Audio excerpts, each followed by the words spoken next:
ಕರ್ತನ ಪರಿಶುದ್ಧ ನಾಮಕ್ಕೆ ಸ್ತೋತ್ರ ಉಂಟಾಗಲಿ.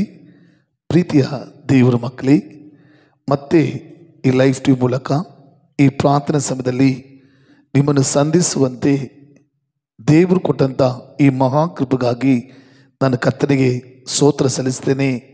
ಪ್ರೀತಿಯ ದೇವರ ಮಕ್ಕಳೇ, ಈ ಪ್ರಾರ್ಥನೆ ಸಮಯದಲ್ಲಿ ದೇವರ ವಾಕ್ಯವನ್ನು ಕೇಳುವ, ನೋಡುವ, ನಂಬುವಂಥ ಪ್ರತಿಯೊಂದು ದೇವರ ಮಕ್ಕಳನ್ನು, ದೇವರ ಕುಟುಂಬಗಳನ್ನು ಯೇಸು ಕ್ರಿಸ್ತುವಿನ ನಾಮದಲ್ಲಿ ಹೃದಯ ಅಂತರಾತ್ಮದಿಂದ ನಿಮ್ಮನ್ನು ಶುಭ ಕೋರುತ್ತೇನೆ.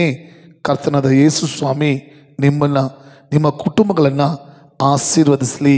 ಆಮೇನ್. ಪ್ರೀತಿಯ ದೇವರ ಮಕ್ಕಳೇ, ನಾನು ಕರ್ತನಲ್ಲಿ ನಂಬ್ತಿದ್ದೇನೆ. ಈ ಒಂದು ಲೈವ್ ಟಿವಿ ಮೂಲಕ ಈ ಪ್ರಾರ್ಥನೆ ಸಮಯದಲ್ಲಿ ಬರುವಂಥ ದೇವರ ವಾಕ್ಯ ನಿಮ್ಮನ್ನು ಬಲಪಡಿಸ್ತಾ ಇದೆ, ನಿಮ್ಮನ್ನು ಗುಣಪಡಿಸ್ತಾ ಇದೆ, ನಿಮ್ಮನ್ನು ಆಶೀರ್ವದಿಸ್ತಿದೆ ಎಂಬುದಾಗಿ ನಾನು ಕರ್ತನಲ್ಲಿ ನಂಬ್ತಿದ್ದೇನೆ. ಆಮೇನ್. ಕಾರಣ ದೇವರು ವಾಕ್ಯವಾಗಿದ್ದಾರೆ.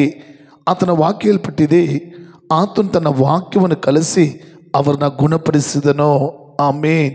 ಕಾರಣ ನಮ್ಮ ದೇವರು ವಾಕ್ಯವಾಗಿದ್ದು, ವಾಕ್ಯದಲ್ಲಿ ಶಕ್ತಿ ಇದೆ, ವಾಕ್ಯದಲ್ಲಿ ಜೀವ ಇದೆ, ವಾಕ್ಯದಲ್ಲಿ ಬಿಡುಗಡೆ, ವಾಕ್ಯದಲ್ಲಿ ಸೌಖ್ಯ ಇದೆ. ಆದ್ದರಿಂದ ನಾನು ಕರ್ತನಲ್ಲಿ ನಂಬ್ತಿದ್ದೇನೆ. ಈ ವಾಕ್ಯವನ್ನು ನೋಡುತ್ತಿರುವ, ಕೇಳುತ್ತಿರುವ ಪ್ರತಿಯೊಬ್ಬರು ಕೂಡ ದೇವರ ವಾಕ್ಯದ ಮೂಲಕ ನೀವು ಅದ್ಭುತಗಳನ್ನು, ಅತಿಶಯಗಳನ್ನು, ಬಿಡುಗಡೆ, ರಕ್ಷಣೆಯನ್ನು ಹೊಂದಿಕೊಳ್ಳುತ್ತೆ ಎಂಬುದಾಗಿ. ಆಮೇನ್. ಒಂದು ವೇಳೆ ಈ ದೇವರ ವಾಕ್ಯದ ಮೂಲಕ ನೀವು ಹೊಂದಿಕೊಳ್ಳುವಂಥ ಅದ್ಭುತ, ಅತಿಶಯ ಬಿಡುಗಡೆಯನ್ನು ನೀವು ಫೋನ್ ಮಾಡಿ, ಕೆಲವು ಬರುವಂಥ ಫೋನ್ ಮಾಡಿ ನೀವು ನಿಮ್ಮ ಸಾಕ್ಷಿಗಳನ್ನು ಹಂಚಿಕೊಳ್ಬೋದು. ಅದು ಮಾತ್ರ ಅಲ್ಲ ಪ್ರಿಯ ಮಕ್ಕಳೇ, ಈ ಕೆಲವು ಬರುವಂಥ ಈ ಫೋನ್ ನಂಬರ್ಗೆ ನೀವು ಫೋನ್ ಮಾಡಿ ನಿಮ್ಮ ಪ್ರಾರ್ಥನಾ ವಿಜ್ಞಾಪನೆಗಳನ್ನು, ಪ್ರಾರ್ಥನಾ ಮನವಿಗಳನ್ನು, ಪ್ರೇಯರ್ ರಿಕ್ವೆಸ್ಟನ್ನು ನೀವು ಕೊಡಬಹುದು. ನೀವು ಕೊಡುವಂಥ ಪ್ರಾರ್ಥನಾ ವಿಜ್ಞಾಪನೆಗಾಗಿ ನಾವು ದೇವರ ಸಮಯದಲ್ಲಿ ಪ್ರಾರ್ಥಿಸುವರಾಗಿದ್ದೇವೆ. ಆಮೇನ್. ಕಾರಣ ನಮ್ಮ ಯೇಸು ಸ್ವಾಮಿ ಪ್ರಾರ್ಥನೆ ಕೇಳುವಾತನು, ಪ್ರಾರ್ಥನೆಗೆ ಉತ್ತರ ಕೊಡುವಾತನು, ಪ್ರಾರ್ಥನೆ ಕೇಳಿ ನಮ್ಮ ಜೀವಿತದಲ್ಲಿ ಅದ್ಭುತಗಳನ್ನು ಮಾಡುವತನಾಗಿದ್ದಾನೆ. ಆಮೇನ್. ಕಾರಣ ನಮ್ಮ ಸೇವೆಯಲ್ಲಿ ನೋಡುವಾಗ ಅನೇಕ ಜನಗಳು ಬಿಡುಗಡೆ ಹೊಂದಿಕೊಳ್ಳುವುದನ್ನು, ಸೌಖ್ಯ ಹೊಂದಿಕೊಳ್ಳುವುದನ್ನು, ಆಶೀರ್ವಾದ, ಅದ್ಭುತ, ರಕ್ಷಣೆ ದೇವರ ವಾಕ್ಯದ ಮೂಲಕ ಅನೇಕರು ಒಂದು ಬಲ ಹೊಂದಿಕೊಳ್ಳೋದನ್ನು ನಾವು ಸೇವೆಯಲ್ಲಿ ನೋಡ್ತಿದ್ದೇವೆ. ಅದೇ ದೇವರ ವಾಕ್ಯ ನಿಮ್ಮನ್ನು ಕೂಡ ಆಶೀರ್ವದಿಸಿ, ಬಿಡುಗಡೆ ಮಾಡಿ, ಅದ್ಭುತ ಮಾಡಿ ಸಾಕ್ಷಿ ನಿಲ್ಲಿಸ್ತದೆ. ಪ್ರಿಯ ಮಕ್ಕಳೇ, ಇವತ್ತು ಕೂಡ ದೇವರ ಆತ್ಮನು, ಪರಿಶುದ್ಧ ಆತ್ಮನು ನಮ್ಮೊಂದಿಗೆ ಮಾತಾಡುವ ವಾಕ್ಯ, ನಾನು ನಿಮ್ಮ ವ್ಯಾಧಿಗಳನ್ನು ಗುಣಪಡಿಸಿ ಅದ್ಭುತ ಮಾಡುವೆನೋ.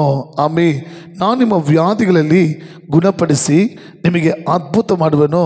ಪ್ರೀತಿಯ ಸಹೋದರ, ಪ್ರೀತಿಯ ಸಹೋದರಿ, ಈ ಜೂನ್ ತಿಂಗಳು ಯೇಸು ಸ್ವಾಮಿ ಕೊಟ್ಟಂಥ ವಾಗ್ದಾನ, ನಾನು ನಿಮ್ಮ ಮಧ್ಯದಲ್ಲಿ ಅದ್ಭುತಗಳನ್ನು ನಡೆಸುವೆನು ಎಂಬುದಾಗಿ. ಆದ್ದರಿಂದ ಈ ಲೈಫ್ ಟಿವಿ ಮೂಲಕ ಈ ಪ್ರಾರ್ಥನೆ ಸಮಯದಲ್ಲಿ ಈ ವಾಕ್ಯವನ್ನು ಕೇಳುತ್ತಿರುವ, ನೋಡುತ್ತಿರುವ ಪ್ರತಿಯೊಬ್ಬರು ನೋಡಿ ಏಸಪ್ಪ ಹೇಳ್ತಿದ್ದಾರೆ, ನನ್ನ ಪ್ರೀತಿಯ ಮಗನೇ, ನನ್ನ ಪ್ರೀತಿಯ ಮಗಳೇ, ನಾನು ನಿಮ್ಮ ವ್ಯಾಧಿಗಳನ್ನು ಗುಣಪಡಿಸಿ ನಿಮಗೆ ಅದ್ಭುತಗಳನ್ನು ಮಾಡುವನು. ಕಾರಣ ಈ ಜೂನ್ ತಿಂಗಳು ಯೇಸು ಸ್ವಾಮಿ ಕೊಟ್ಟಂಥ ವಾಗ್ದಾನ ಪ್ರಕಾರ ನಾನು ನಿಮ್ಮ ಮಧ್ಯದಲ್ಲಿ ಅದ್ಭುತ ನಡೆಸುವುದಾಗಿ ಅನೇಕರಿಗೆ ಅದ್ಭುತ ಮಾಡಿದರು ಮತ್ತು ಅದ್ಭುತ ಮಾಡುತ್ತಲೇ ಇರುವನು. ಕಾರಣ ಅಂದರೆ ಯೇಸು ಸ್ವಾಮಿ ನಂಬಿಗಸ್ತನೋ, ಆತನು ಅದ್ಭುತ ಸ್ವರೂಪನೋ, ಅತಿಶಯವಾದ ದೇವರಾಗಿದ್ದಾರೆ. ಪ್ರೀತಿಯ ಸಹೋದರ, ಪ್ರೀತಿಯ ಸಹೋದರಿ, ನಮ್ಮ ದೇವರು ಯಾವ ರೀತಿ ಅದ್ಭುತ ಮಾಡ್ತಾರೆ, ಯಾವ ರೀತಿ ಅತಿಶಯಗಳು ಮಾಡ್ತಾರೆ, ಯಾವ ರೀತಿ ನಮ್ಮ ವ್ಯಾಧಿಗಳನ್ನು ಗುಣಪಡಿಸಿ ಅದ್ಭುತ ಮಾಡ್ತಿರುವುದಾಗಿ ಸತ್ಯದಲ್ಲಿ ನೋಡುವಾಗ, ಸತ್ತಂಥ ಲಾಜರನ್ನು 4 ದಿವಸ ಆ ಒಂದು ಸಮಾಧಿಯಲ್ಲಿ ಇಟ್ಟಿರ್ತಾರೆ. ಆ ಮರಣ ವ್ಯಾಧಿ, ಒಂದು ಮರಣ ರೋಗ ಬಂದು ಸತ್ತೋದಂಥ ಲಾಜರನ್ನ ಜೀವಂತವಾಗಿ ಎಬ್ಬಿಸಿದ ದೇವರು. ಆಮೇನ್. ನನ್ನ ಪ್ರೀತಿಯ ಸಹೋದರ, ನನ್ನ ಪ್ರೀತಿಯ ಸಹೋದರಿ, ಈ ವಾಕ್ಯವನ್ನು ನೋಡುತ್ತಿರುವ, ಕೇಳುತ್ತಿರುವ ಯಾವುದೋ ಒಂದು ಕಾರ್ಯದಲ್ಲಿ ನೀವು ವಿಷಯದಲ್ಲಿ ವ್ಯಾಧಿ ಪಟ್ಟಿರ್ಬೋದು, ಅಥವಾ ಬೆಲವಿನ ರೋಗದಿಂದ ನೀವು ಕಷ್ಟಪಡ್ತಿರ್ಬೋದು, ಅಥವಾ ನಿಮ್ಮ ಕುಟುಂಬದಲ್ಲಿ ಯಾರೋ ಒಬ್ಬರು ರೋಗದಲ್ಲಿರ್ಬೋದು. ಆದರೆ ಇವತ್ತು ಏಸಪ್ಪ ನಿಮ್ಮ ನೋಡಿ ಹೇಳ್ತಿದ್ದಾರೆ, ನನ್ನ ಪ್ರೀತಿಯ ಮಗನೇ, ನನ್ನ ಪ್ರೀತಿಯ ಮಗಳೇ, ನಾನು ನಿಮ್ಮ ವ್ಯಾಧಿಗಳನ್ನು ಗುಣಪಡಿಸಿ ನಿಮಗೆ ಅದ್ಭುತ ಮಾಡುವೆನೋ. ಒಂದು ವೇಳೆ ನೀವು ಕೇಳ್ಬೋದು, ಬ್ರದರ್ ನೀವು ಹೇಳ್ತಿರಲ್ಲ ಈ ತಿಂಗಳು ದೇವರು ಕೊಟ್ಟಂಥ ವಾಗ್ದಾನ ಪ್ರಕಾರ ಅನೇಕ ದೇವರು ಅದ್ಭುತ ಮಾಡಿದ್ರಲ್ಲ, ಮತ್ತು ಯಾಕೆ ನಮ್ಮ ಜೀವಿತದಲ್ಲಿ ನಮಗೆ ಅಥವಾ ನನ್ನ ಶರೀರದಲ್ಲಿರುವಂಥ ಅನೇಕ ವರ್ಷದಲ್ಲಿ ವ್ಯಾಧಿಯಲ್ಲಿ ಕಷ್ಟಪಡ್ತಿದ್ದೀನಿ, ಈ ರೋಗದಲ್ಲಿ ವೇದನೆ ಪಡ್ತಿದ್ದೀನಿ, ಈ ನೋವು ಈ ಬೆಲವಿನ ನಮ್ಮನ್ನು ಬಿಟ್ಟು ಹೋಗ್ತಿಲ್ಲ, ಮತ್ತು ಯಾಕೆ ನಮಗೆ ಗುಣವಾಗ್ತಿಲ್ಲ ಎಂಬುದಾಗಿ ನಿಮಗೆ ಪ್ರಶ್ನೆ ಎದಲ್ಬೋದು. ಆದರೂ ಪ್ರೀತಿ ಮಕ್ಕಳೇ, ನೋಡಿ ಅಲ್ಲಿ ಈ ತಿಂಗಳು ದೇವರು ಕೊಟ್ಟಂಥ ವಾಗ್ದಾನ ಯೆಹೋಶುವನು ಬರೆದ ಪತ್ರಿಕೆ 3ನೇ ಅಧ್ಯಾಯ 5ನೇ ವಾಕ್ಯ, ಜೋಶುವ 3:5. ಈ ತಿಂಗಳು ದೇವರು ಕೊಟ್ಟಂಥ ವಾಗ್ದಾನ, ಯೆಹೋಶುವನು ಜನರನ್ನು ನೋಡಿ ನಿಮ್ಮನ್ನು ಪರಿಶುದ್ಧ ಮಾಡಿಕೊಳ್ಳಿರಿ, ಕರ್ತನು ನಾಳೆ ನಿಮ್ಮ ಮಧ್ಯದಲ್ಲಿ ಅದ್ಭುತಗಳನ್ನು ಮಾಡುವನು. ಆಮೇಲೆ ಪ್ರೀತಿಯ ದೇವ್ರ ಮಕ್ಕಳೇ, ಚೆನ್ನಾಗಿ ಗಮನಿಸ್ತಾ ಇದ್ದೀರಾ? ದೇವರು ಅದ್ಭುತ ಮಾಡೋದಕ್ಕೆ ಆತನು ಕೊಡುವಂಥ ಆಲೋಚನೆ, ನಿಮ್ಮನ್ನು ಪರಿಶುದ್ಧ ಮಾಡಿಕೊಳ್ಳಿರಿ, ನಿಮ್ಮನ್ನು ಶುದ್ಧ ಮಾಡಿಕೊಳ್ಳಿರಿ, ಕರ್ತನು ನಾಳೆ ನಿಮ್ಮ ಮಧ್ಯದಲ್ಲಿ ಅದ್ಭುತಗಳನ್ನು ಮಾಡುವನು. ಆಮೇಲೆ ನನ್ನ ಪ್ರೀತಿಯ ಸಹೋದರ, ಎಷ್ಟು ದೊಡ್ಡ ವ್ಯಾಧಿಯಾಗಿದ್ದರೂ ಕೂಡ, ಎಷ್ಟು ದೊಡ್ಡ ರೋಗ ಕಾಯಿಲೆ ನೋವುಗಳಾಗಿದ್ದರೂ ಕೂಡ, ಡಾಕ್ಟ್ರಿಗೆ ಆಗದೆ ಆಗಿದ್ದರೂ ಕೂಡ, ಯೇಸು ಸ್ವಾಮಿ ಜೀವನ ದೇವರು, ಆತನು ಅದ್ಭುತ ಸ್ವರೂಪನು, ಅತಿಶಯವಾದ ದೇವರು, ರೋಗಗಳನ್ನು ಗುಣಪಡಿಸುವ ಪರಮ ವೈದ್ಯನಾಗಿದ್ದಾನೆ. ಆದ್ದರಿಂದ ಈ ವಾಕ್ಯವನ್ನು ಕೇಳ್ತಿರೋ ನೀವು ಕೂಡ ಯಾವುದೋ ಒಂದು ವ್ಯಾಧಿಯಲ್ಲಿ ಅನೇಕ ವರ್ಷದ ಕಷ್ಟಪಡ್ತಿರ್ಬೋದು, ಅಥವಾ ನಿಮ್ಮ ಕುಟುಂಬದಲ್ಲಿ ಯಾರೋ ಒಬ್ಬರು ಅನೇಕ ವರ್ಷದ ಈ ಕಾಯಿಲೆಯಲ್ಲಿ ಬಿದ್ದು ವಾಸಿಯಾಗದೆ ವೇದನೆ ಪಡ್ತಿರ್ಬೋದು. ಆದರೆ ಇವತ್ತು ಏಸಪ್ಪ ನಿಮಗೆ ವಾಗ್ದಾನ ಕೊಡ್ತಾರೆ, ನನ್ನ ಮಗನೇ ನನ್ನ ಮಗಳೇ, ನಿಮಗೆ ವ್ಯಾಧಿಗಳನ್ನು ಗುಣಪಡಿಸಿ ನಿಮಗೆ ಅದ್ಭುತಗಳನ್ನು ಮಾಡುತ್ತೇನೆ. ಆಮೇಲೆ ಒಂದು ವೇಳೆ ನೀವು ಕೇಳ್ಬೋದು, ಬ್ರದರ್ ನಾವು ರಕ್ಷಣೆ ಹೊಂದಿದ್ದೇವೆ, ನಾವು ದೇವರ ಮಕ್ಕಳು, ನಾವು ಸೇವೆ ಕೂಡ ಮಾಡ್ತಿದ್ದೇವೆ, ನಾವು ಏನು ಪಾಪ ಮಾಡೋಕ್ಕೆ ಸಾಧ್ಯ? ನಾವು ಯಾಕೆ ನಮ್ಮನ್ನು ಪರಿಶುದ್ಧ ಮಾಡಿಕೊಳ್ಳೋದಕ್ಕೆ ನಮ್ಮಲ್ಲಿ ಏನು ಪಾಪ ಇದೆ? ನಾವು ದೇವ್ರ ಮಕ್ಕಳಲ್ವಾ? ನಾವು ಕ್ರೈಸ್ತರಲ್ವಾ? ನಾವು ಸೇವೆ ಮಾಡುವ ಸೇವಕರಲ್ವಾ?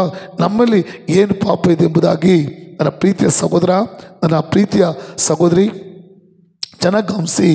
ಏಸಪ್ಪ ಹೇಳ್ತಾರೆ, ನಿಮ್ಮನ್ನು ಪರಿಶುದ್ಧ ಮಾಡಿಕೊಳ್ಳಿರಿ, ಕರ್ತನು ನಾಳೆ ನಿಮ್ಮ ಮಧ್ಯದಲ್ಲಿ ಅದ್ಭುತಗಳನ್ನು ಮಾಡುವನೆಂಬುದಾಗಿ. ಅಂದರೆ ನಮ್ಮನ್ನು ಪರಿಶುದ್ಧಪಡಿಸಿಕೊಳ್ಬೇಕು, ನಮ್ಮನ್ನು ಶುದ್ಧ ಮಾಡಿಕೊಳ್ಬೇಕು.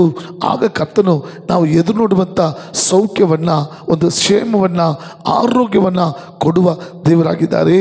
ಅಂದರೆ ಇವತ್ತು ನಾವು ದೇವರ ಮಕ್ಕಳಾಗಿದ್ದರೂ ಕೂಡ, ಕ್ರೈಸ್ತರಾಗಿದ್ದರೂ ಕೂಡ, ನಾವು ಸೇವೆ ಮಾಡುವಂಥ ಸೇವಕರಾಗಿದ್ದರೂ ಕೂಡ, ಇವತ್ತು ನಾವು ಅಂದ್ಕೊಂಡಿದ್ವಿ ಬರೀ ಡ್ರಿಂಕ್ಸ್ ಮಾಡಿದ್ರೆ ಮಾತ್ರ, ಕುಡಿದ್ರೆ ಮಾತ್ರ ಪಾಪ, ಅಥವಾ ನಾವು ಡ್ರಗ್ಸನ್ನು, ಸಿಗರೇಟು, ಬೀಡಿ ಅದು ಕುಡಿದ್ರೆ ಮಾತ್ರ ಪಾಪ, ಅಥವಾ ವಿಗ್ರಹಾರಾಧನೆ ಮಾಡಿದ್ರೆ ಮಾತ್ರ ಪಾಪ, ವಿಭಚಾರ ವೇಶ್ಯತನ ಮಾಡಿದ್ರೆ ಮಾತ್ರ ಪಾಪ. ಅಲ್ಲ ಮಕ್ಕಳೇ, ಅದು ಮಾತ್ರ ಪಾಪ ಅಲ್ಲ. ನಾವು ದೇವರ ಮಕ್ಕಳಿಂದ ಹೇಳಿಕೊಂಡು, ನಾವು ಸಭೆ ಮಕ್ಕಳಿಂದ ಹೇಳಿಕೊಂಡು, ನಾವು ಸೇವೆ ಮಾಡುತ್ತಂಥ ಸೇವಕರಿಂದ ಹೇಳಿಕೊಂಡು, ನಾವು ನಮ್ಮ ಯೇಸು ಸ್ವಾಮಿಯನ್ನು, ಆತನ ಅತಿಶಯಗಳನ್ನು, ಆತನ ಅದ್ಭುತಗಳನ್ನು, ಆತನ ಗುಣಪಡಿಸುವ ಶಕ್ತಿಯನ್ನು ನಂಬದೆ ಹೋದರೆ, ಅವಿಶ್ವಾಸ, ಅಪನಂಬಿಕೆ ಪಟ್ಟರೆ ಅದು ದೊಡ್ಡ ದೇವರ ದೃಷ್ಟಿಯಲ್ಲಿ ಪಾಪವಾಗಿದೆ. ಆದ್ದರಿಂದ ಈ ವಾಕ್ಯವನ್ನು ಕೇಳ್ತಿರುವ ದೇವರ ಮಕ್ಕಳೇ, ನನ್ನ ಪ್ರೀತಿಯ ಸಹೋದರ ಸಹೋದರಿಗಳೇ, ಇವತ್ತು ಆ ಒಂದು ಯೇಸು ಸ್ವಾಮಿರುವಂಥ ಅಪನಂಬಿಕೆ, ಆತನ ಅದ್ಭುತ ಅತಿಶಯಗಳಿರುವಂಥ ಅವಿಶ್ವಾಸವನ್ನು, ಆತನ ಗುಣಪಡಿಸುವ ಶಕ್ತಿ ಮೇಲಿರುವಂಥ ಎಲ್ಲ ಅಪನಂಬಿಕೆಯನ್ನು ಇವತ್ತು ತೆಗೆದುಹಾಕಿ ನಿಮ್ಮನ್ನು ಒಂದು ಶುದ್ಧ ಮಾಡಿಕೊಳ್ಳಿ, ಪರಿಶುದ್ಧ ಮಾಡಿಕೊಳ್ಳಿ. ಯೇಸು ಸ್ವಾಮಿಯನ್ನು, ಆತನ ಅತಿಶಯಗಳನ್ನು, ಅದ್ಭುತಗಳನ್ನು, ಆತನ ಗುಣಪಡಿಸುವ ಶಕ್ತಿಯನ್ನು ನಂಬಿಕೆ ಇಡುವಾಗ, ವಿಶ್ವಾಸ ಇಡುವಾಗ ನೀವು ಅದ್ಭುತಗಳನ್ನು ಹೊಂದಿಕೊಳ್ತೀರಾ. ಎಷ್ಟು ದೊಡ್ಡ ವ್ಯಾಧಿಯಾಗಿದ್ದರೂ ಕೂಡ, ಎಷ್ಟು ವರ್ಷ ಕಾಯಿಲೆ ಆಗಿದ್ದರೂ ಕೂಡ, ನೀವು ನಂಬುವಾಗಲೇ ದೇವರ ಶಕ್ತಿಯನ್ನು, ಬಿಡುಗಡೆ ಮಾಡುವ ಶಕ್ತಿಯನ್ನು, ಗುಣಪಡಿಸುವ ಶಕ್ತಿಯನ್ನು ನಂಬುವಾಗಲೇ ಬಿಡುಗಡೆ ಹೊಂದ್ಕೊಳ್ತೀರಾ. ನೋಡಿ, ನಾನೊಂದು ಸಾಕ್ಷಿಯನ್ನು ಕೇಳಿದೆ. ಆಂಧ್ರ ಪ್ರದೇಶದಲ್ಲಿ ಒಂದು ದೊಡ್ಡ ಸೇವಕರು, ಅವರು ಪ್ರಸಿದ್ಧಿ ಹೊಂದಿದಂಥ ಸೇವಕರು. ಆದರೆ ಅಷ್ಟು ದೊಡ್ಡ ಸೇವಕರಾಗಿದ್ದರೂ ಕೂಡ, ಅಷ್ಟು ದೊಡ್ಡ ವಾಕ್ಯದಲ್ಲಿ ಅವರು ಚೆನ್ನಾಗಿ ಪ್ರಸಂಗ ಮಾಡುವಂಥ, ಬೋಧಿಸುವಂಥ ಸೇವಕರಾಗಿದ್ದರೂ ಕೂಡ, ಅವರಿಗೆ ಈ ಯೇಸು ಸ್ವಾಮಿ ಗುಣಪಡಿಸುವಂಥ ಶಕ್ತಿ ಮೇಲೆ, ರೋಗಗಳನ್ನ ಗುಣಪಡಿಸುವ ಶಕ್ತಿಗಳ ಮೇಲೆ, ಅದ್ಭುತ ಅತಿಶಯಗಳು ಮಾಡುವ ಶಕ್ತಿ ಮೇಲೆ ಅವ್ರಿಗೆ ನಂಬಿಕೆ ಇಲ್ಲ. ಅವ್ರ ಮಗ ಒಂದು ಕುಂಟ, ಒಂದು ಹ್ಯಾಂಡಿಕ್ರಾಫ್ಟ್ ಆಗಿದ್ದಂತೆ. ಆವಾಗ ಇವರು ಎಷ್ಟು ದೊಡ್ಡ ಸೇವಕರಾಗಿದ್ದು ಕೂಡ, ಅಷ್ಟು ಚೆನ್ನಾಗಿ ವಾಕ್ಯವನ್ನು ಬೋಧಿಸಿದ್ರು ಕೂಡ ಅವರು ಈ ಅದ್ಭುತ ಶಕ್ತಿಗಳನ್ನು, ಅತಿಶಯವಾದ ಕಾರ್ಯಗಳನ್ನು, ರೋಗಗಳನ್ನ ಗುಣಪಡಿಸುವಂಥ ಶಕ್ತಿಯನ್ನು ನಂಬುತ್ತಿರಲಿಲ್ವಂತೆ. ಮತ್ತೊಬ್ಬರು ಅದ್ಭುತ ಮಾಡುವಾಗ, ಸಾಕ್ಷಿ ಹೇಳುವಾಗ ಇವರು ಅದನ್ನು ಗೇಲಿ ಮಾಡ್ತಿದ್ದಂತೆ. ಅದೆಲ್ಲ ಸುಳ್ಳು. ಆದಿ ಅಪೊಸ್ತಲ ದಿನಗಳೊಂದಿಗೆ ಅವತ್ತಿಗೆ ಆ ಒಂದು ಅದ್ಭುತ, ಅತಿಶಯ, ಗುಣಪಡಿಸುವಂಥ ಶಕ್ತಿ, ಆ ಹೀಲಿಂಗ್ ಪವರ್ ನಿಂತೋಯ್ತು. ಇವಾಗ ಅದೆಲ್ಲ ಸುಳ್ಳು ಅಂತ ಹೇಳಿದಂತೆ. ಆವಾಗ ಆ ಸೇವಕರು ಒಂದು ಚಾಲೆಂಜ್ ಹಾಕಿದ್ರಂತೆ, ಯಾವ ಸೇವಕರಾದರೂ ಅದ್ಭುತ ಮಾಡುವ ಶಕ್ತಿ ಇದೆ, ಅತಿಶಯ ಮಾಡುವ ಶಕ್ತಿ ಇದೆ, ಗುಣಪಡಿಸುವ ನನಗೆ ವರ ಇದೆ ಅಂತ ಯಾರಾದರೂ ಸೇವಕರು ಬಂದು ನನ್ನ ಮಗನಿಗೆ ನಡೆಸುವ ಹಾಗೆ ಮಾಡಿಬಿಟ್ರೆ, ಒಂದು ಅದ್ಭುತ ಮಾಡಿಬಿಟ್ರೆ ನನ್ನ ಆಸ್ತಿಯೆಲ್ಲ ಅವ್ರಿಗೆ ಬರ್ಕೊಟ್ಬಿಡ್ತೀನಿ ಎಂಬುದಾಗಿ. ನನ್ನ ಪ್ರೀತಿಯ ದೇವ್ರ ಮಕ್ಕಳೇ, ಚೆನ್ನಾಗಿ ಗಮನಿಸ್ತಾ ಇದ್ದೀರಾ? ದೇವರು ಆಸ್ತಿಯನ್ನು, ಹಣವನ್ನು ಇಸ್ಕೊಂಡು ಅದ್ಭುತ ಮಾಡೋ ದೇವರಲ್ಲ, ಗುಣಪಡಿಸೋ ದೇವರಲ್ಲ. ಯೇಸು ಅದ್ಭುತ ಮಾಡುವುದಕ್ಕೆ, ನಮ್ಮನ್ನು ಗುಣಪಡಿಸೋದಕ್ಕೆ ಆತ ನಮ್ಮಲ್ಲಿ ಎದುರು ನೋಡುವುದು ನಂಬಿಕೆ, ವಿಶ್ವಾಸ. ಹೌದು ಮಕ್ಕಳೇ, ಸತ್ಯದಲ್ಲಿ ನೋಡುವಾಗ ಎಷ್ಟೋ ಕಡೆ ದೇವರು ನಂಬಿಕೆ ನಿಮಿತ್ತವಾಗಿ, ವಿಶ್ವಾಸ ನಿಮಿತ್ತವಾಗಿ ಎಷ್ಟು ಅದ್ಭುತ ಮಾಡಿದ್ದಾರೆ, ಎಷ್ಟು ಸೌಖ್ಯವನ್ನು, ಗುಣವನ್ನು ಪಡಿಸಿದ್ದಾರೆ. ದೇವರ ಮಕ್ಕಳಿಗೆ ದೇವರ ಮೇಲೆ, ಆತನ ಶಕ್ತಿ ಮೇಲೆ, ಆತನ ಅದ್ಭುತ ಸೌಖ್ಯದ ಮೇಲೆ ನಂಬಿಕೆ ಇಲ್ಲ ಅಂದರೆ, ವಿಶ್ವಾಸ ಇಲ್ಲ ಅಂದರೆ ನಾವು ದೇವರ ಮಹಿಮೆ ನೋಡೋಕ್ಕೆ ಸಾಧ್ಯನೇ ಇಲ್ಲ. ದೇವರಿಂದ ಅದ್ಭುತ ಹೊಂದಿಕೊಳ್ಳಲು ಸಾಧ್ಯ ಇಲ್ಲ. ದೇವರಿಂದ ಸೌಖ್ಯ ಹೊಂದಿಕೊಳ್ಳೋಕ್ಕೆ ಸಾಧ್ಯನೇ ಇಲ್ಲ. ಆದ್ದರಿಂದ ದೇವರ ಮಕ್ಕಳನ್ನು ಹೇಳಿಕೊಂಡು ಕೂಡ, ಸಭೆ ಮಕ್ಕಳೆಂದು ಹೇಳಿಕೊಂಡ್ರು ಕೂಡ, ಸೇವಕರನ್ನು ಹೇಳಿಕೊಂಡು ಕೂಡ ದೇವರ ಮೇಲೆ, ಆತನ ಅತಿಶಯ ಅದ್ಭುತ ಸೌಖ್ಯದ ಮೇಲೆ ಅಪನಂಬಿಕೆ ಇದ್ದರೆ, ಅವಿಶ್ವಾಸ ಇದ್ದರೆ ಅದು ದೊಡ್ಡ ಪಾಪ. ಇವತ್ತು ಈ ವಾಕ್ಯವನ್ನು ಕೇಳ್ತಿರೋ ನೀವು ಕೂಡ ದೇವರ ಶಕ್ತಿ ನಂಬ್ತಾ ಇಲ್ವಾ? ದೇವರ ಅದ್ಭುತಗಳನ್ನು ನಂಬ್ತಾ ಇಲ್ವಾ? ದೇವರ ಸೌಖ್ಯವನ್ನು ನಂಬ್ತಾ ಇಲ್ವಾ? ಇವತ್ತು ಏಸಪ್ಪ, ನಾನು ನಿಮ್ಮ ಅದ್ಭುತಗಳನ್ನು, ಅತಿಶಯಗಳನ್ನು, ಆ ಹೀಲಿಂಗ್ ಪವರ್, ಗುಣಪಡಿಸೋ ಶಕ್ತಿನ ನಂಬುತ್ತೇನೆ ಎಂದು ವಿಶ್ವಾಸ ಮಾಡುತ್ತೇನೆ ಎಂದು ಒಪ್ಪಿಸಿಕೊಡುವಾಗ, ಅರಿಕೆ ಮಾಡುವಾಗ, ನಂಬುವಾಗ ದೇವರು ನಿಮ್ಮನ್ನು ಗುಣಪಡಿಸಿ ಒಂದು ದೊಡ್ಡ ಅದ್ಭುತ ಮಾಡಿ ನಿಮ್ಮನ್ನು ಬಿಡುಗಡೆ ಮಾಡ್ತಾರೆ. ಯಾಕಂದರೆ ಸತ್ಯವೇದದಲ್ಲಿ ಓದು ನೋಡುವಾಗ, ಮಾರ್ಕನ ಬರೆದ ಪತ್ರಿಕೆ 5ನೇ ಅಧ್ಯಾಯ 34ನೇ ವಾಕ್ಯ, ಮಾರ್ಕ್ ಚಾಪ್ಟರ್ 5:34. ಮಾರ್ಕನ ಬರೆದ ಸುವಾರ್ತೆ ಪತ್ರಿಕೆ 5ನೇ ಅಧ್ಯಾಯ 34ನೇ ವಾಕ್ಯ ನೋಡುವಾಗ, ಅಲ್ಲಿ ಯೇಸು ಸ್ವಾಮಿ ಒಂದು ಸ್ತ್ರೀಯನ್ನು ನೋಡಿ, ಮಗಳೇ, ನಿನ್ನ ನಂಬಿಕೆಯೇ ನಿನ್ನನ್ನು ಸ್ವಸ್ಥ ಮಾಡಿತು, ಸಮಾಧಾನವಾಗಿ ಹೋಗಿ ನಿನ್ನ ರೋಗ ಗುಣವಾಯಿತು ಎಂಬುದಾಗಿ. ನೋಡಿದಪ್ಪ ಮಕ್ಕಳೇ, ಯೇಸು ಸ್ವಾಮಿ ಆ ಸ್ತ್ರೀಯನ್ನು ನೋಡಿ ಹೇಳ್ತಾರೆ, ಮಗಳೇ, ನಿನ್ನ ನಂಬಿಕೆಯೇ, ನಿನ್ನ ವಿಶ್ವಾಸವೇ ನಿನ್ನ ವ್ಯಾಧಿಯಲ್ಲಿ ಸ್ವಸ್ಥಪಡಿಸಿತು, ನಂಬಿಕೆದ ಹೋಗಿ ನಿನ್ನ ವ್ಯಾಧಿ ಗುಣವಾಯಿತು ಎಂಬುದಾಗಿ. ಏನಂತ ನೋಡುವಾಗ, ಯಾಕಂದರೆ ಒಂದು ವೇಳೆ ನೀವು ಕೂಡ ಈ ವಾಕ್ಯ ನೋಡಿಕೊಂಡು, ಎಷ್ಟು ವರ್ಷದಿಂದ ಸಭೆಗೆ ಹೋಗ್ತಿದ್ದೀನಿ, ಎಷ್ಟು ವರ್ಷದಿಂದ ನಾನು ಪ್ರಾರ್ಥಿಸ್ತಾ ಇದ್ದೀನಿ, ನನಗೆ ಗುಣವಾಗ್ತಿಲ್ಲ, ಸೌಖ್ಯವಾಗ್ತಿಲ್ಲ, ನನ್ನ ವ್ಯಾಧಿ, ಈ ರೋಗ, ಈ ನೋವು ನನ್ನನ್ನು ಬಿಟ್ಟು, ನನ್ನ ಕುಟುಂಬನ ಬಿಟ್ಟು ಹೋಗ್ತಿಲ್ಲ ಅಂತ ವೇದನೆ ಪಡ್ತಿದ್ದೀರಾ? ಇವತ್ತು ದೇವರ ಶಕ್ತಿಯನ್ನು, ಗುಣಪಡಿಸುವ ಶಕ್ತಿಯನ್ನು, ಅದ್ಭುತಗಳನ್ನ ನಂಬಿಕೆ ಇಡುವಾಗ, ನೀವು ವಿಶ್ವಾಸ ಮಾಡುವಾಗ ದೇವರ ಶಕ್ತಿ ನಿಮ್ಮನ್ನು ಮುಟ್ಟಿ ನೀವು ಸೌಖ್ಯ ಹೊಂದ್ಕೊಳ್ತೀರಾ. ಆಮೇಲೆ ನೋಡಿ, ಇಲ್ಲಿ ಅದೇ ಮಾರ್ಕ್ ಬರೆದ ಪತ್ರಿಕೆ 5ನೇ ಅಧ್ಯಾಯ ನೀವು 25ನೇ ವಾಕ್ಯದಿಂದ ಓದಿ ನೋಡುವಾಗ, ಆಮೇಲೆ ನೀವು ಮಾರ್ಕ್ ಬರೆದ ಪತ್ರಿಕೆ 5ನೇ ಅಧ್ಯಾಯ 25ನೇ ವಾಕ್ಯದಿಂದ 34ನೇ ವಾಕ್ಯ ತನಕ, ಮಾರ್ಕ್ ಚಾಪ್ಟರ್ 25 ಮಾರ್ಕ್ ಚಾಪ್ಟರ್ 5:25-34 ಅಲ್ಲಿ ಓದಿ ನೋಡುವಾಗ, ಒಂದು ಸ್ತ್ರೀ ಮಕ್ಕಳೇ 12 ವರ್ಷದಿಂದ ಒಂದು ರಕ್ತ ಕುಸುಮ ವ್ಯಾಧಿಯಿಂದ ಕಷ್ಟಪಡೋದನ್ನು ನಾವು ನೋಡ್ತೀವಿ. ಒಂದು ದಿನ ಅಲ್ಲ, ಒಂದು ತಿಂಗಳಲ್ಲ, 1-2 ವರ್ಷ ಅಲ್ಲ, ಸುಮಾರು 12 ವರ್ಷದಿಂದ ಆ ಸ್ತ್ರೀ ಆ ರಕ್ತ ಕುಸುಮ ರೋಗದಿಂದ ಕಷ್ಟಪಡ್ತಿದ್ಲು. ಬೈಬಲ್ ನೋಡುವಾಗ ಆ ಸ್ತ್ರೀ ಎಷ್ಟೋ ಹಾಸ್ಪಿಟ್ಲ್ಗೆ, ಎಷ್ಟೋ ಡಾಕ್ಟ್ರಿಗೆ ಹೋಗಿ, ಎಷ್ಟು ಟ್ರೀಟ್ಮೆಂಟ್ ತೊಗೊಂಡ್ರು ಕೂಡ ಅವಳ ವ್ಯಾಧಿ ಸುಖವಾಗಲಿಲ್ಲ. ಬೈಬಲಲ್ಲಿ ಬರೆಯಲ್ಪಟ್ಟಿದೆ. ಅವಳಿದ್ದಂಥ ಹಣ ಖರ್ಚಾಯಿತು, ಸಮಯ ವ್ಯರ್ಥ ಆಯಿತು, ವ್ಯಾಧಿ ಜಾಸ್ತಿ ಆಯಿತು ಹೊರತು ಅವಳಿಗೆ ರೋಗ ಅವಳು ಬಿಟ್ಟು ಹೋಗಿಲ್ಲ.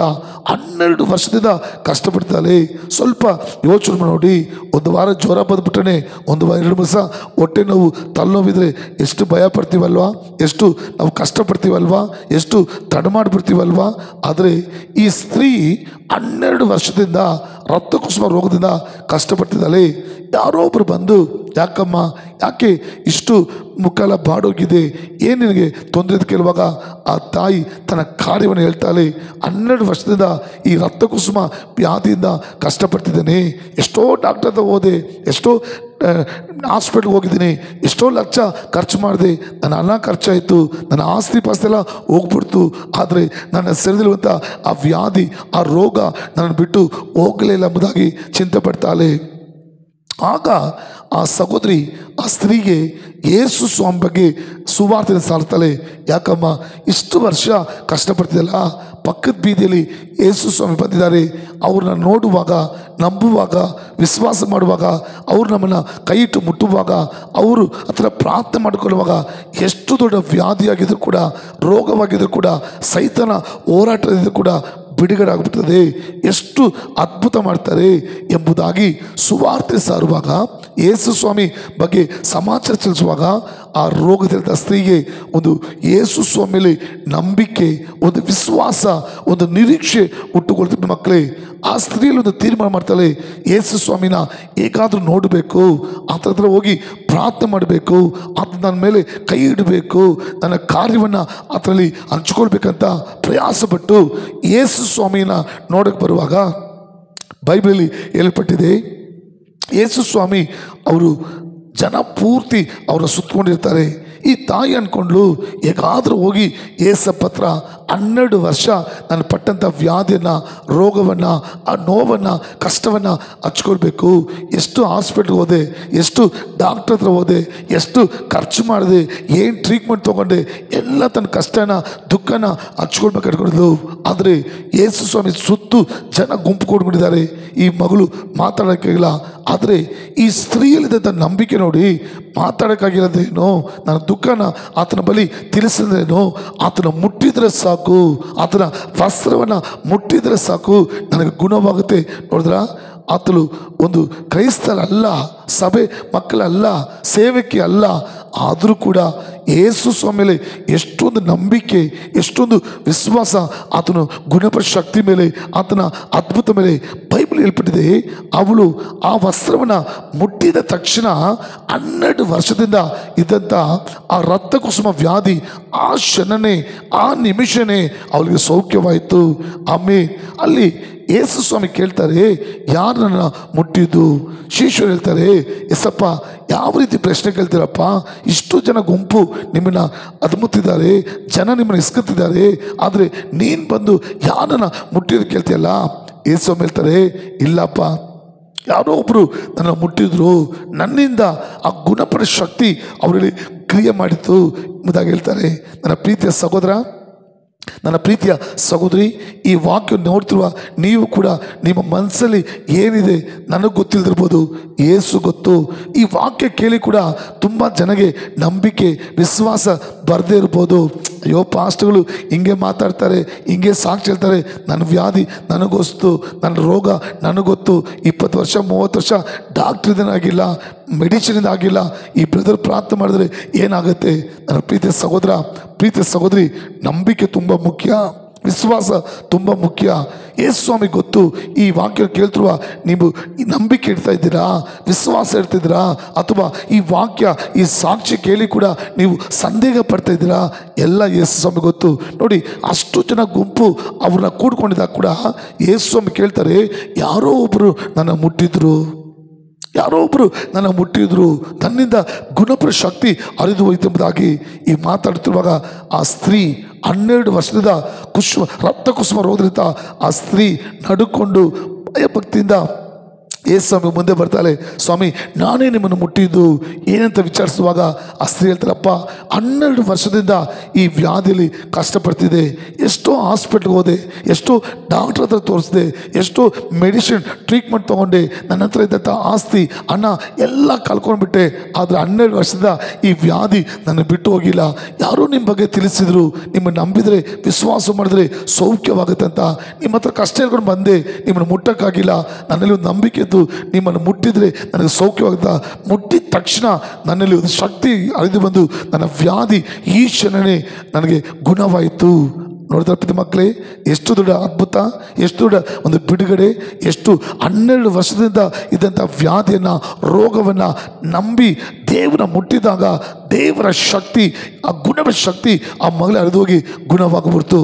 ಇವತ್ತು ನೀವು ಕೂಡ ಎಸಪ್ಪ, ಒಂದು ವೇಳೆ ನನಗೆ ನಿಮ್ಮ ನಾಮದ ಮೇಲೆ, ನಿಮ್ಮ ಅದ್ಭುತ ಅತಿಶಯದ ಮೇಲೆ, ನಿಮ್ಮ ಗುಣಪಡಿಸುವ ಶಕ್ತಿ ಮೇಲೆ ಇರುವಂಥ ಅಪನಂಬಿಕೆ, ಅವಿಶ್ವಾಸ ಎಂಬ ಪಾಪವನ್ನು ಶ್ರಮಿಸಿ ನನ್ನನ್ನು ಪರಿಶುದ್ಧಪಡಿಸಪ್ಪ, ನಾನು ನಂಬುತ್ತೇನೆ, ನಾನು ವಿಶ್ವಾಸ ಮಾಡ್ತೇನೆ, ನೀನು ಜೀವನ ದೇವರು, ನಿಮಗೆ ಅಸಾಧ್ಯವಾದದ್ದು ಯಾವುದೂ ಇಲ್ಲ ಸ್ವಾಮಿ, ನಿನಗೆ ಮಾತ್ರ ಸಾಧ್ಯ ನನ್ನ ರೋಗವನ್ನು, ವ್ಯಾಧಿಯನ್ನು, ನನ್ನ ಕಾಯಿಲೆಯನ್ನು ಗುಣಪಡಿಸುವುದಾಗಿ ನೀವು ನಂಬುವುದಾದರೆ, ನಂಬಿಕೆಯಿಂದ ಪ್ರಾರ್ಥಿಸೋದಾದರೆ, ಯೇಸು ಕ್ರಿಸ್ತುವಿನ ನಾಮ ಹೇಳ್ತಿದ್ದೀನಿ, ಈ ಕ್ಷಣ ಈ ನಿಮಿಷವೇ ದೇವರ ಶಕ್ತಿ ನಿಮ್ಮನ್ನು ಮುಟ್ಟಿ ನೀವು ಬಿಡುಗಡೆಯಾಗ್ತೀರಾ.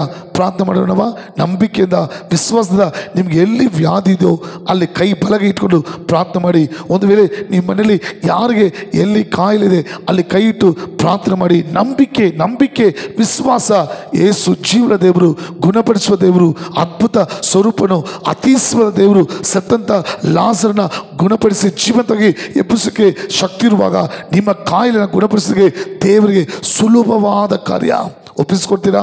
ಪ್ರಾರ್ಥಿಸೋಣವಾ? ಪ್ರೀತಿಯ ಪರಲೋಕ ತಂದೆ, ನಮ್ಮ ಕರ್ತನಾದ ಯೇಸುವೆ, ಇದು ಈ ಒಳ್ಳೆ ಸಮಯಕ್ಕಾಗಿ ಸ್ತೋತ್ರ ಮಾಡ್ತೀನಪ್ಪ.